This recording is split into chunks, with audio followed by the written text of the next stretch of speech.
Hello friends, welcome you all to the next lecture of the JC eConnect series of online lectures. We are into module 4 dealing with design for shear. So in today's lecture we will be covering some examples on web shear and shear due to flexure. So let's start with the first example.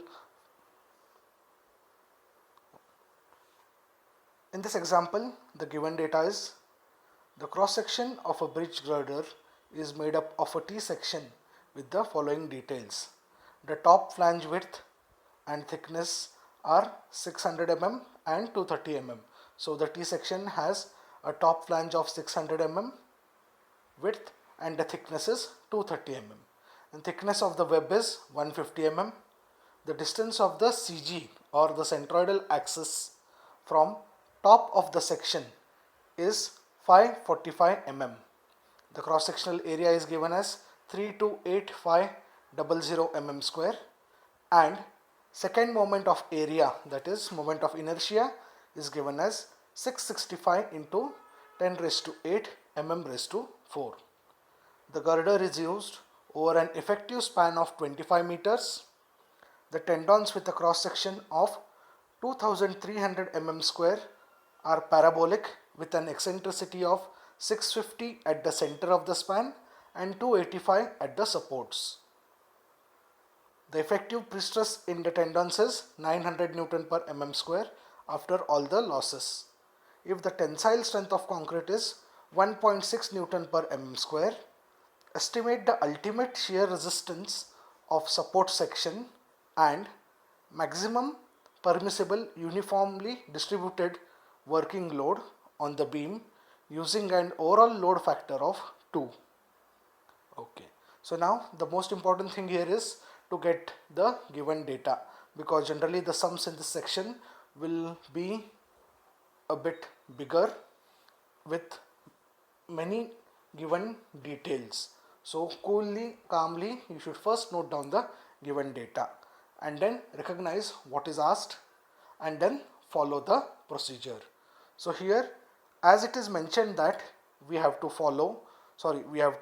obtain the ultimate shear resistance of support section, it is but sure that this is an analysis of web shear.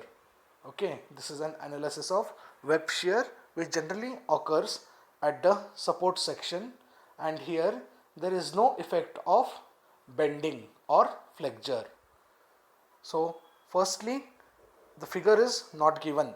I will put up the figure for you all. One more important thing here is we also need to find a UDL which this section can support with the overall load factor or say factor of safety of 2. Okay, so note down the given details, if that is effective span. One more thing to be noted here is eccentricity is different at the mid span and at the supports. Okay, so there is an eccentricity of 650 mm at the center span and 285 mm at the support section.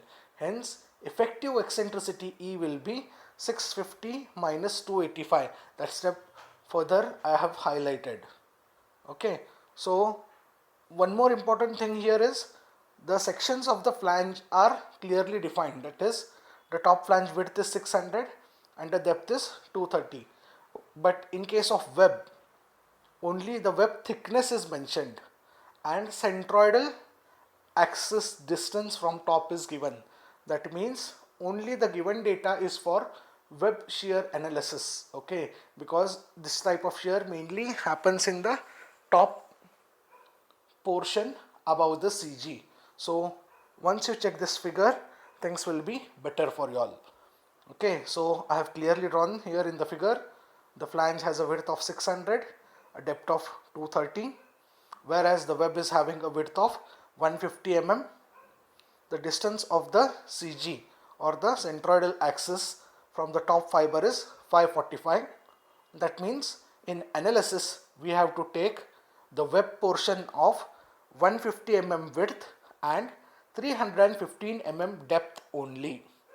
Okay, so again in this figure I have marked the distances y1 and y2, which are the centroidal distances of each element, that is the flange and the web from the centroidal axis. So the centroidal distance of the flange from the CG axis of the figure is y1, which we get it as 545 minus 230 by 2, which is 430 mm, which we will be using in the example. Whereas for the web element, we are considering the web element up to the CG centroidal axis only. So for the web element, y2 is 315 divided by 2, that is half of the web length under consideration.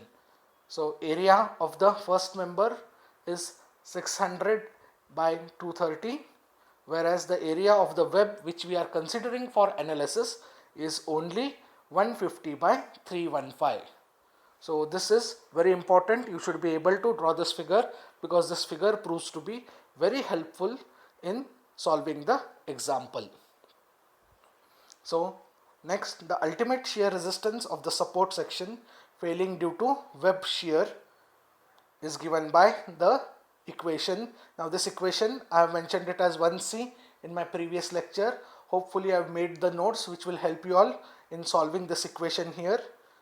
Now this equation says web shear caused VCW is equal to BW into bracket I by S into square root of Ft square plus FCP into Ft plus mu times of P sin theta. Now hope you remember that the last term is the vertical component of the shear force. So let's start collecting all these values which are required for the analysis. So BW we can substitute directly, that is the width, we know it. Then S is nothing but the first moment of area, that is A into y bar. From the previous view where I have mentioned A1 y1 and A2 y2, let us calculate the value of S, that is the first moment of area. So for first section, A1 is 600 into 230, y1 is 430, plus for the next section, A2 is 150 into 315 and y2 is 157.5. I think these values I have clearly told you all in the previous view. Therefore, we get a value of S as 665 into 10 raised to 5 mm cube. Therefore, I value, that is the moment of inertia or second moment of area, which is given to us, is 665 into 10 raised to 8 divided by S, which we got as 665 into 10 raised to 5. Therefore, the value of the factor I by S is equal to 1000.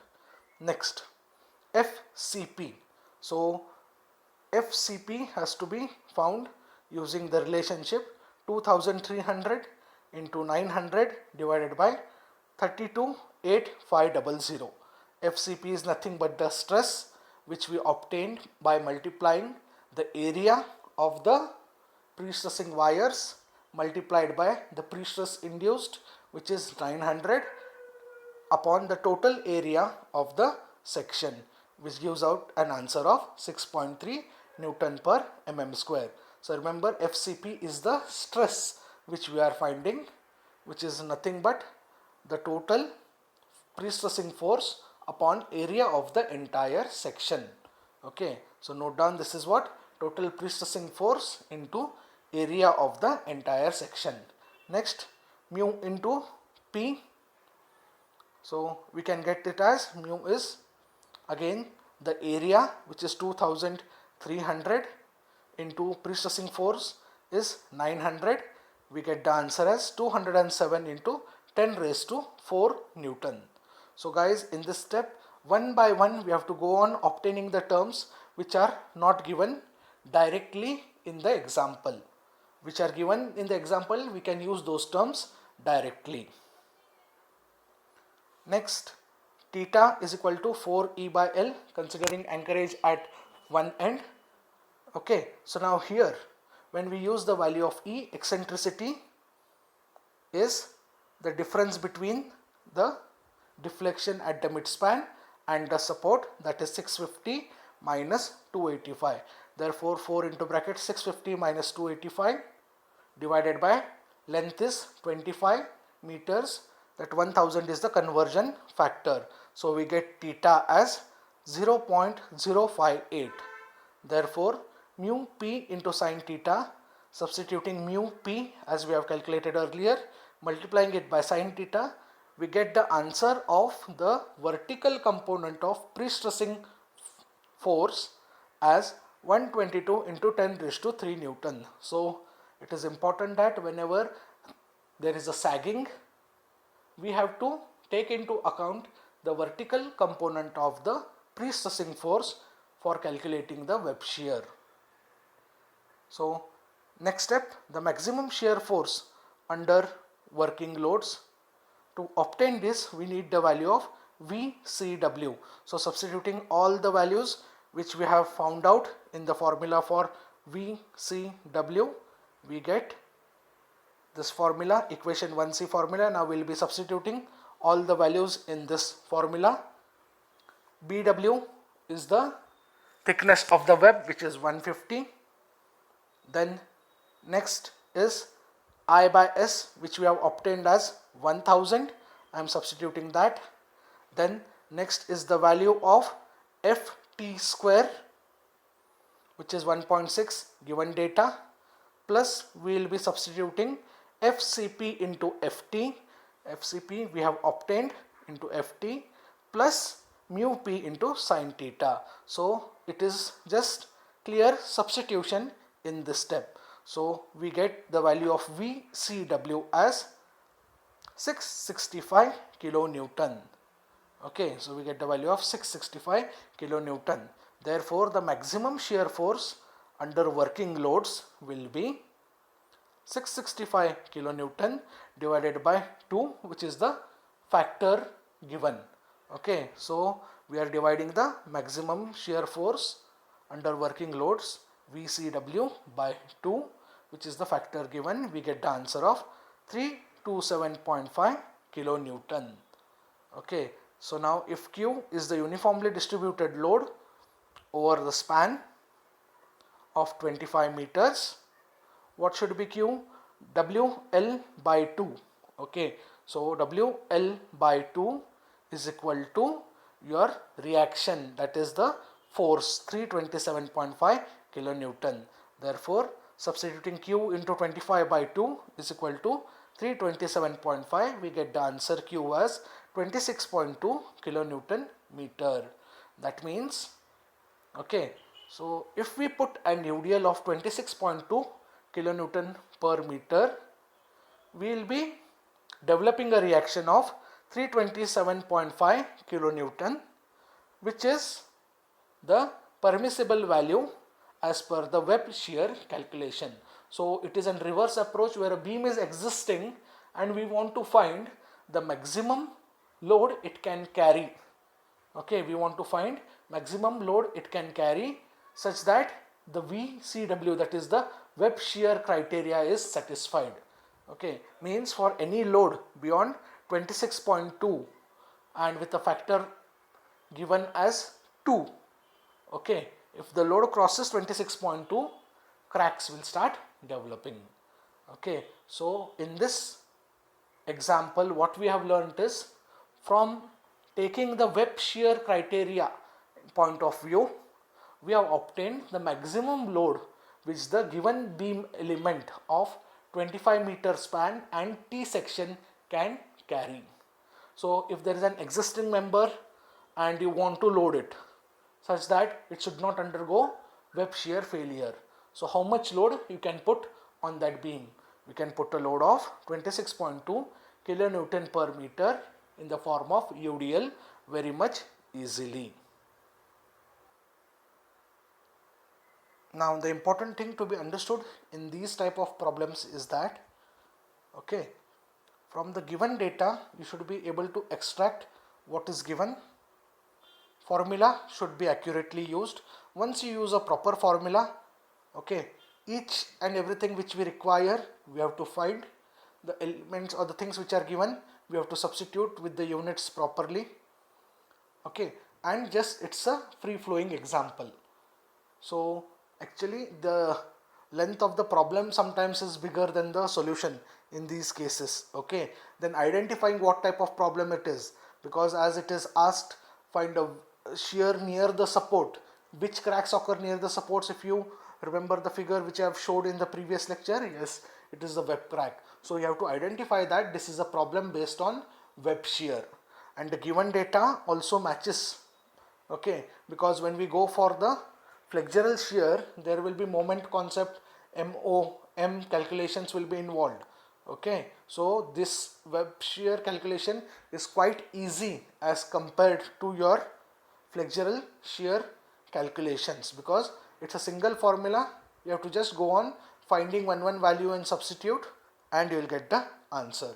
So it's an example where we found out VCW, as well as we use that VCW value to find out how much maximum UDL the beam can support. Okay, how much maximum UDL the beam can support. So that's the important thing here, and we have used the basics formulas like WL by 2, okay, which is the support reaction, WL divided by 2, because there will be two supports, we are analyzing one support. Okay, so these all basics, if you follow, these examples are quite easy. Thank you.